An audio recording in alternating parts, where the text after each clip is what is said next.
तो इसी पर हम चलिए चर्चा को अब आगे बढ़ाते हैं। कुछ और मेहमान भी हमारे साथ जुड़े हुए हैं। एक बार फिर से मैं अपने खास मेहमानों का परिचय आपसे करा दूं। देखिए, पंडित राजकुमार शास्त्री धर्मगुरु हमारे साथ हैं यहाँ पर, आचार्य विक्रमादित्य धर्मगुरु हमारे साथ यहाँ पर मौजूद हैं, साध्वी प्रज्ञा भारती भी हमारे साथ जुड़ गई हैं, धर्मगुरु हमारे साथ आप उन्हें देख रहे हैं, आचार्य विवेक विराट धर्मगुरु हमारे साथ जुड़े हुए हैं, और इसी के साथ हमारे साथ स्वामी उपमन्यु महाराज धर्मगुरु, और इसी के साथ हमारे साथ मौलाना साजिद रशीदी भी हैं, ऑल इंडिया इमाम एसोसिएशन के अध्यक्ष हैं, आचार्य विष्णु विनोदम भी हमारे साथ अब स्टूडियो में मौजूद हैं, इंदिरा तिवारी हैं हिंदू महासभा की महासचिव, वो भी हमारे साथ लगातार बनी हुई है। आप सबका बहुत बहुत स्वागत है एक बार फिर से।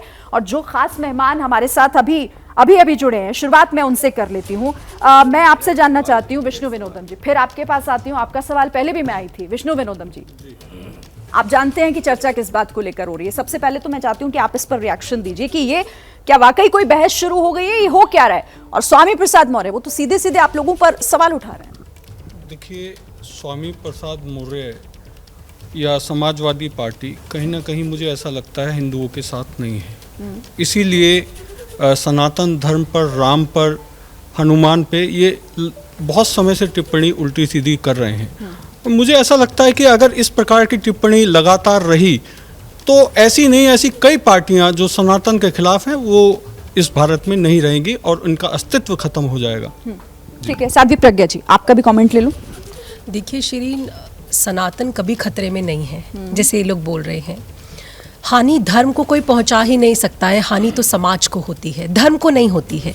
लेकिन यहाँ पर जो ये पूरे सिनारियो आप देख रहे हैं, ये देश में और धर्म की एक स्थिति बन के सामने आ रही है, उसके पीछे कुछ एक्सटर्नल जियोपॉलिटिकल फैक्टर्स भी हैं जिनको हमें देखना होगा, हम नज़रअंदाज नहीं कर सकते हैं। अब देखिए, बाहर से लगातार कोशिश चल रही है ब्रेकिंग इंडिया एजेंडा को लेकर, और इंटरनली भी ये सब हो रहा है। स्वामी प्रसाद मौर्य जैसे लोग रामचरितमानस पर बोल रहे हैं और ये कह रहे हैं कि मैं पिछड़ों के फेवर में बोल रहा हूं, विच इज रॉन्ग। हमारे शास्त्रों में और ग्रंथों में तो कहा, जात ना होई जगदीश की तो हरिजन की क्या होए। अरे जब उस प्रभु की जाति के बारे में हम कभी बात नहीं करते तो हरिजन की क्या जात है? रामचरितमानस जैसा महान ग्रंथ अगर इन्होंने पढ़ा होता तो इन्हें पता होता, इनके अंदर विवेक जागृत होता, क्योंकि रामचरितमानस ही कहती है, बिनु सत्संग विवेक ना होई, राम कृपा बिन सुलभ न सोई। राम की कृपा का पात्र कैसे बनेंगे? इसीलिए इनको नफरत की राजनीति को छोड़ना होगा। समाज में ये जो कोशिशें कर रहे हैं ऊंची जाति और छोटी जाति में बांटने की, ये भी छोड़ना होगा। और ये जो भावी पीढ़ी के साथ, युवाओं के साथ खिलवाड़ कर रहे हैं, उनको मिसलीड और मिसगाइड करके ये भी छोड़ना होगा, क्योंकि भारत की जनता अब विकास चाहती है। ठीक है, भारत की जनता विकास चाहती है, लेकिन स्वामी प्रसाद मौर्य कह रहे हैं कि ये वो लोग हैं जो धर्म की चादर ओढ़कर बैठे हैं। विवेक विराट जी, देखिए शरीन जी, जो जिसकी जैसी भावना होती है, जैसी सोच होती है, जिस तरह के लोग होते हैं, वो उसी तरह की बात करते हैं। सनातन संस्कृति का एक व्यक्ति सनातन की बात कर रहा है, सबको एकजुट करने की कोशिश कर रहा है, परंतु वो चीज उनसे पच नहीं पा रही है, तो वो आतंकवादी उसको बोल रहे हैं। तो इसका मतलब इनकी खुद की वो विचारधारा है, इनकी खुद की वो सोच है ऐसी पार्टी की कि वो आतंकवादी हैं। तो कहीं ना कहीं इनके मन में है आतंकवाद फैला के राज करना, ऐसे लोगों को भटकाना जो बेचारे गरीब हैं, बेसहारा है, मजदूर हैं, जिनकी ज्ञान की कमी है, तो कहीं ना कहीं वो इनसे छूटते जा रहे हैं, इनका वर्चस्व समाप्त होता जा रहा है, इनकी गद्दी इनसे छूटती जा रही है। तो इसलिए सनातन धर्म के साथ ये खिलवाड़ कर रहे हैं। जो सनातन धर्म का झंडा बुलंद करने के लिए तैयार है, उसको कहीं ना कहीं कुठाराघात किया जा रहा है सनातन धर्म के ऊपर। ठीक है, साजिद रशीदी जी बहुत देर से कुछ कहना चाह रहे हैं, फिर बाकी मेहमानों के पास। देखिए, एक बयान इनका धीरेन्द्र शास्त्री का आया कि तुम मेरा साथ दो, मैं तुम्हें हिंदू राष्ट्र दूंगा। कोई आदमी इस पर बोलने को तैयार नहीं है कि इनका बयान गलत है।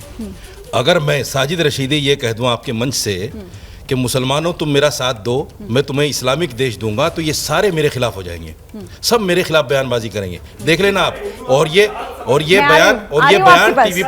बयान टीवी पर वायरल होगा कि साजिद रशीदी इस्लामिक स्टेट की बात करता है, कि साजिद रशीदी इस्लामिक स्टेट। जैसे ही घड़ी का काटा दोपहर 2:30 पे आए, बबीता जी का दिल सास बहू साजिश के लिए मचल जाए। और ये है इनकी बहू, पूरे दिन ऑफिस की टेंशन हो जाए गॉन जब ये करें अपना फेवरेट शो फ्री टाइम पे ऑन।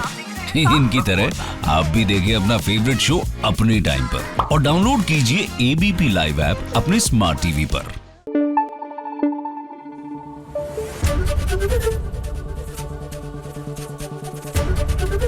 एबीपी न्यूज आपको रखे आगे।